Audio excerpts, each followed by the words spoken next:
The announcement that Burkina Faso, under the leadership of Captain Ibrahim Traoré, is building a $50 million rice processing factory in collaboration with the renowned female billionaire Mamunata Baza, is more than just a piece of economic news.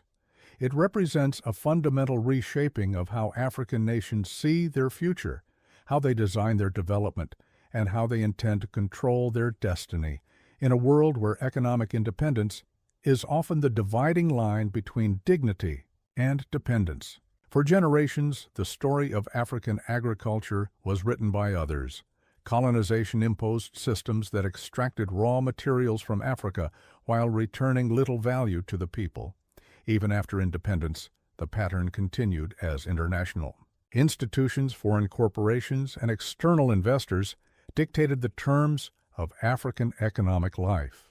Burkina Faso, a country that has long faced poverty, food insecurity, and dependency on imports, now appears to be breaking this chain in a way that sends a powerful message far beyond its borders. Rice is not just a staple food, it is a strategic commodity. Across West Africa, millions depend on rice as their daily meal, and demand has consistently outpaced local production. This has created an enormous gap filled by imports from Asia and the West, draining African foreign exchange reserves and reinforcing dependency. Burkina Faso itself has been spending millions annually importing rice to feed its population, while local farmers struggle to compete, lacking both infrastructure and processing capacity. By deciding to build a state-of-the-art rice processing factory worth $50 million, Ibrahim Traoré signals that Burkina Faso is no longer willing to remain at the mercy of foreign supply chains.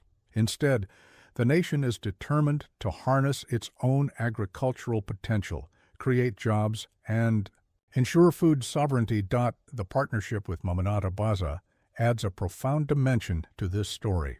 She is not just a wealthy entrepreneur, she represents a new generation of African billionaires who built fortunes not from foreign concessions or external favors, but from ingenuity, hard work, and a deep commitment to the continent. Her involvement in the rice factory project demonstrates that African capital is ready to stand alongside African leadership to transform the economic landscape. In a continent where narratives of development often center on Western aid or Chinese loans, this collaboration between a military leader and a homegrown female billionaire tells a different story, that Africans themselves are capable of funding, building, and sustaining their own future.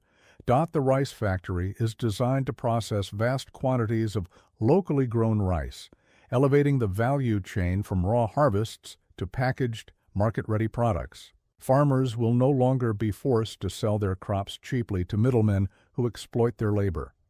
Instead, they will have a guaranteed buyer and a facility that can handle industrial-scale processing.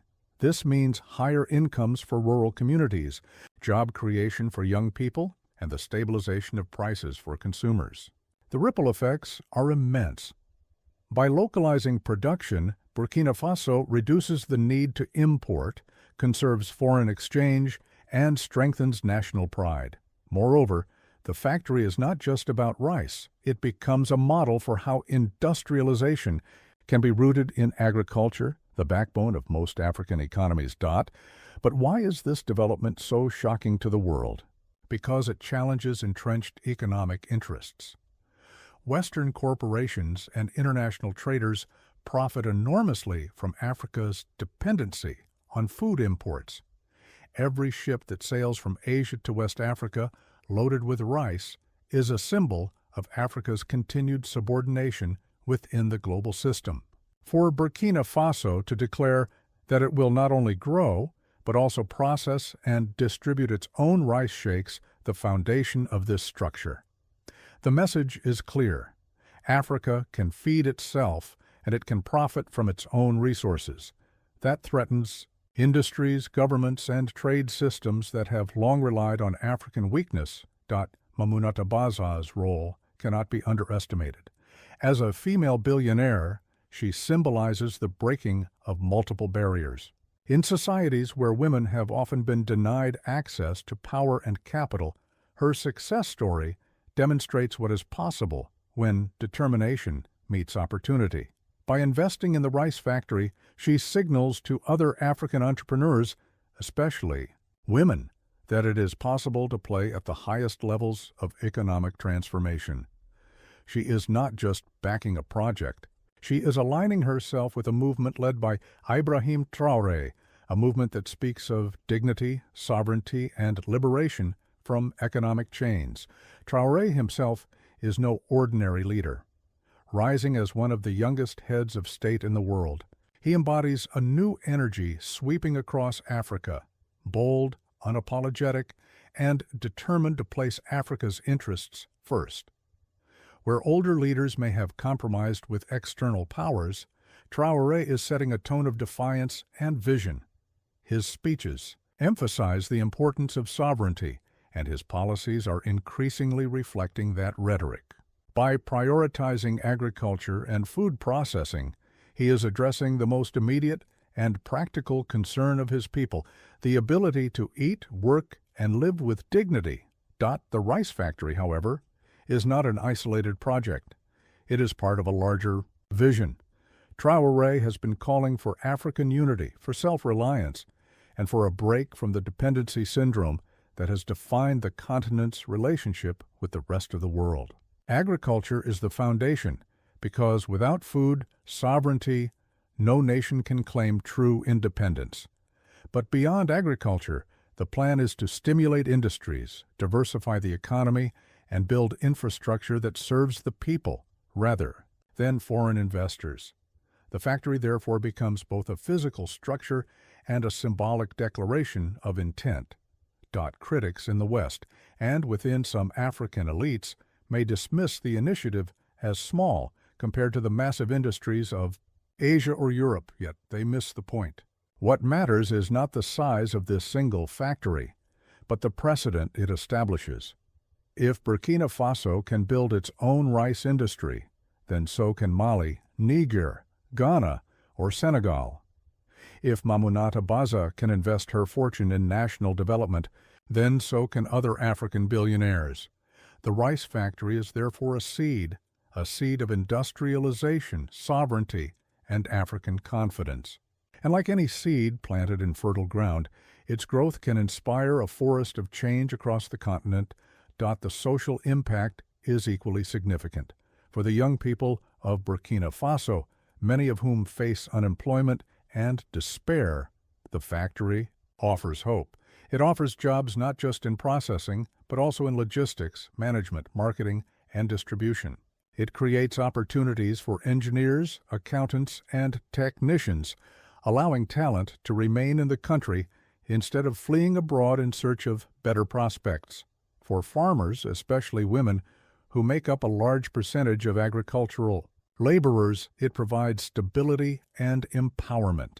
For consumers, it offers affordable, locally produced rice that is free from the fluctuations of global markets.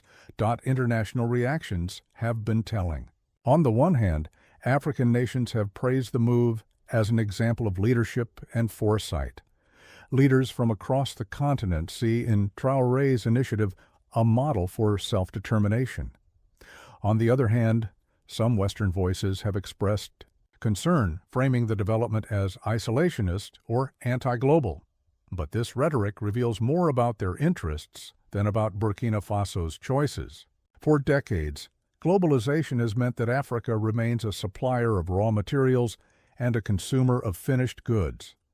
Traoré's rice factory flips this script, insisting that Africa can process, package, and sell its own products. The financial structuring of the project is equally notable. Instead of relying on massive loans from international banks or conditional aid from Western governments, the rice factory is being funded through a combination of state resources and private African capital. This ensures that profits remain within Africa and that decision-making is not dictated by outsiders. It also sets a precedent for how African nations can mobilize their own wealth for development. Mamunata Baza's participation demonstrates that African billionaires can and should play a central role in nation building. It challenges others in her position to step forward, invest in their people, and move beyond charity into transformative partnerships. Looking at the broader geopolitical context, this project strengthens the narrative of a rising Africa, one that is no longer content to remain in the shadows of global decision-making. As nations in the Global South increasingly assert themselves, from BRICS expansion to calls for reform of global institutions, Burkina Faso's rice factory becomes part of a larger wave. It shows that even small nations can take bold steps that resonate globally. It highlights that Africa's path forward is not dictated by size or wealth, but by vision, courage, and unity. Yet, challenges remain.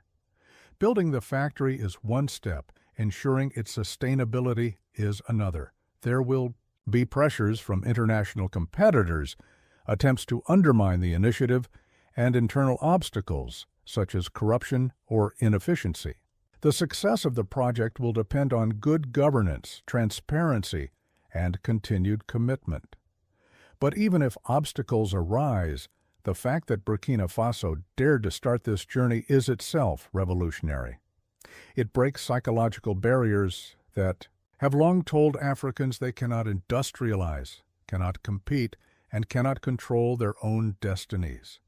The symbolism of Ibrahim Traoré standing side by side with Mamunata Baza cannot be overstated. It is the image of political leadership and economic power joining forces for national development. It is the image of men and women working together, of state and private sector collaborating, of vision aligning with resources. It is the image of an Africa that is no longer begging, but building, no longer waiting, but acting. For the people of Burkina Faso, it is a source of pride. For the rest of Africa, it is a source of inspiration.